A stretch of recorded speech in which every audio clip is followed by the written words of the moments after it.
Hello everybody and welcome to another video. So we now finally have the first of the 3rd edition Horus Heresy articles, and we're going to go over some of the nostalgia bait with the new stats. So over on Walk-On now, we've got the new sort of statistics. We could call them new, but they pretty much have been pulled directly out of Rogue Trader. I've had a flick through my Rogue Trader book to sort of refresh my memory on them, and they kind of are going to work in a very similar fashion in regards to what they are. But basically, the TDLR of this is they've basically taken the leadership stat that we had in 1st and 2nd edition, and if for anyone who played the other early editions of 40k will remember the leadership, and they've kind of segregated it into 4 parts. And each one of these parts will have a interaction with a certain aspect of the game, but overall leadership will still work the same way. You're still rolling 2 dice, you still need to score equal to or lower than the value there, and that's basically the gist. There is a lot of nostalgia bait in this. They are trying to show that this is just like Rogue Trader. From my vague memory of playing Rogue Trader, this is very much not the case. There's a reason why these stats disappeared going into 2nd edition, and that was because it bloated the game, it slowed the game down, and that's exactly probably what's going to be happening here. But we're going to jump into it. So the Horus Heresy obviously has a number of changes, we've already seen that, and it comes with a bunch of new stats. So we have cool, willpower, intelligence and leadership, which is basically the same leadership. Now, they do talk about how each one of these work. They've obviously get the memberberries out there by going to Remember Rogue Trader and Necromunda from 2017, and you know that this is the marketing team trying to get that nostalgia bait straight away. So how they work, other than that, it's a very, very nice picture of a Space Wolf army. I'm actually quite impressed with that. They're basically used for characteristic checks. Okay, so there is a couple of examples in here. So with regards to leadership, leadership is shown to represent your troops at following orders and is used to gauge panic and rally fleeing units. And then cool is to represent how your troops react under pressure and incoming fire. So I have a feeling that cool is going to work with the new tactical statuses, which we'll learn about in the next article, which is the sort of new mechanics that 3rd edition are bringing in, and leadership will just work as normal. So next up we have willpower, and as you can imagine, willpower is basically going to be used for psychic stuff. Either you're going to use your willpower to resist a psychic attack, or you're going to use willpower in manifesting a psychic attack. They've used the same terminology in the article as that you would expect from 40k and Age of Sigmar. They keep calling these things manifestations. Don't worry, I don't think we're going to get miniatures for these powers, so we're not going to get endless spells in the Horus Heresy, so don't, you know, freak out that that's what you might think be happening. I don't think that's going to be happening. Intelligence is a kind of interesting one. It kind of talks about tech marines using it to try to fix a vehicle. So rather than just roll a 4+ for your suite of arms and gizmos on a tech priest to fix or heal a vehicle, you're probably going to have to do an intelligence check to see if you're doing it. So you're essentially going to be rolling a leadership check to carry these things out. Now, that could be kind of cool, and it would be very interesting to see if these are carried into the battle plans or the missions, or however we're going to be playing the game, with sort of tactical objectives and things like that. Games like Infinity have these sort of mechanics, and it kind of does work, and it's very kind of be quite narratively focused, which is kind of cool. So that is something that is interesting. So hopefully once we see the full rules, we'll get to see exactly how this is going to work in the game as a whole. Now, stats wise, we've got a couple of examples here, and straight away the first thing is everything is basically the same regardless, and this is a game that is built all around Marines fighting Marines, so all the stats are pretty much going to be the same. like a standard legionary is going to be 7s across the board, where a sergeant is going to be leadership 8. Now, leadership still works like it currently does. If you have a sergeant in the squad, you use that model's leadership value.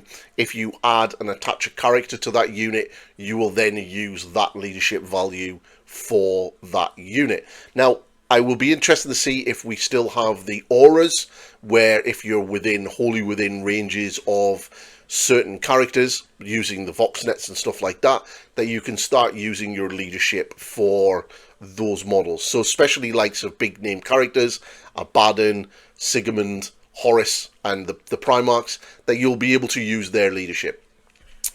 Very interested to see how the Night Lords are going to work in regards to all of this, because obviously the Night Lords are all about pissing around with people's morale and their leadership, and I'd be interested to see if that Legion and their Legion rules will lean into these new characteristics.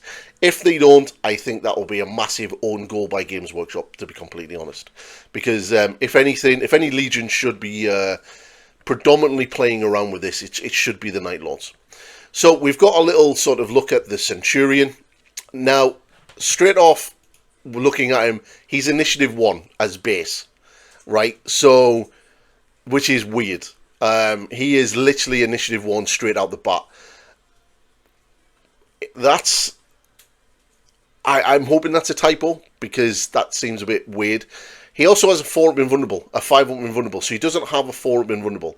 Hopefully Praetors do have a 4-up invulnerable as base, and he does have Artifice Armor or some form of special armor because he has a 2 armor save. But as you can see from his new stats, it's 8s across the board and he's leadership 9.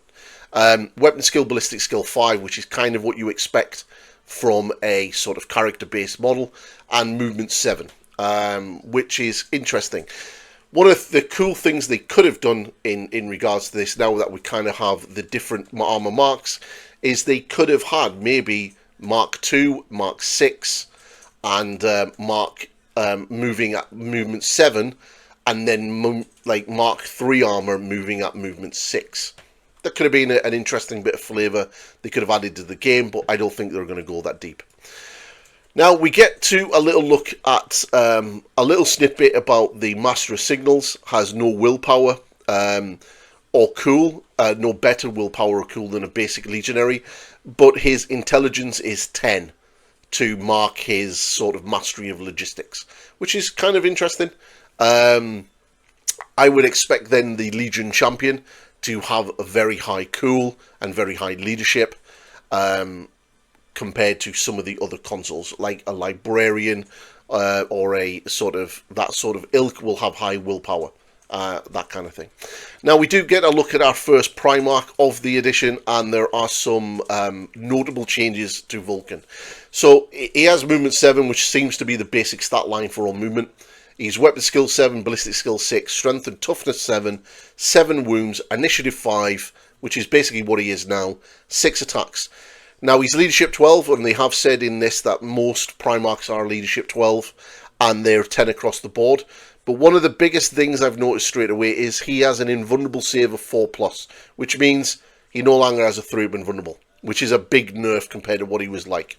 It will be interesting to see if he's going to be smashing that hammer without any effects on the initiative at all, because right now in the current edition he basically wields that hammer at initiative base, whereas the other Primarchs like Ferrus Manus with his hammer is doing it at initiative 1. So that would be kind of interesting to see how they're going to sort of work that in. But so far, you know, biggest thing taken from this is Vulcan's been nerfed in regards to his sort of survivability. They do talk about likes of Magnus having a willpower of 11, which is, you know, to be fully expected from a character that is all about the psychic stuff. And Horus Ascended has been confirmed to be still in the game with a whopping 14 of his leadership, which hopefully when the Emperor does turn up in the Talons of the Emperor army book, he'll be able to stand toe-to-toe against Horus Ascended. And then we get the Thraws, which they've talked about a lot, how absolute crap they are. And then an Ogrin for the Solar Auxiliary, I believe, therefore. But yeah, so basically next week, or the next article, whenever that's going to be, is going to be about the tactical statuses and the weapon stats. So it seems to be that these first couple of articles are going to talk about what they've already previewed in the sort of initial sort of press release of the new edition. So the big one out of all of those, if that's the case, which everyone will want to know about, is force organization. How is your army construction going to be different from second edition into third? That's, for me, that's the big one. Tactical statuses and weapon statuses, that's fine. That's going to be just the gimme. It looks like the responses and the reactions have gone, which is a shame because they were a really cool part of second edition, and I was really hoping that they would stay. It does look like they're gone, which is a sad at times.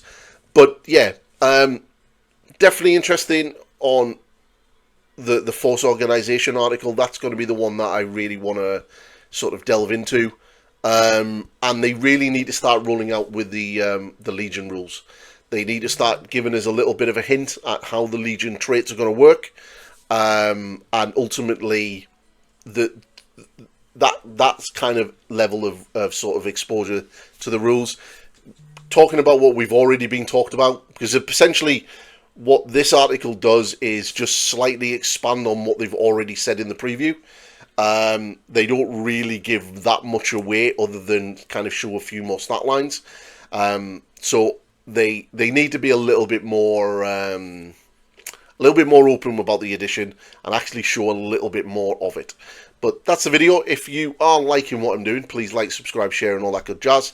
And you can, buy me a coffee over in the members and the Patreon areas. And I will catch you in the next video. Goodbye.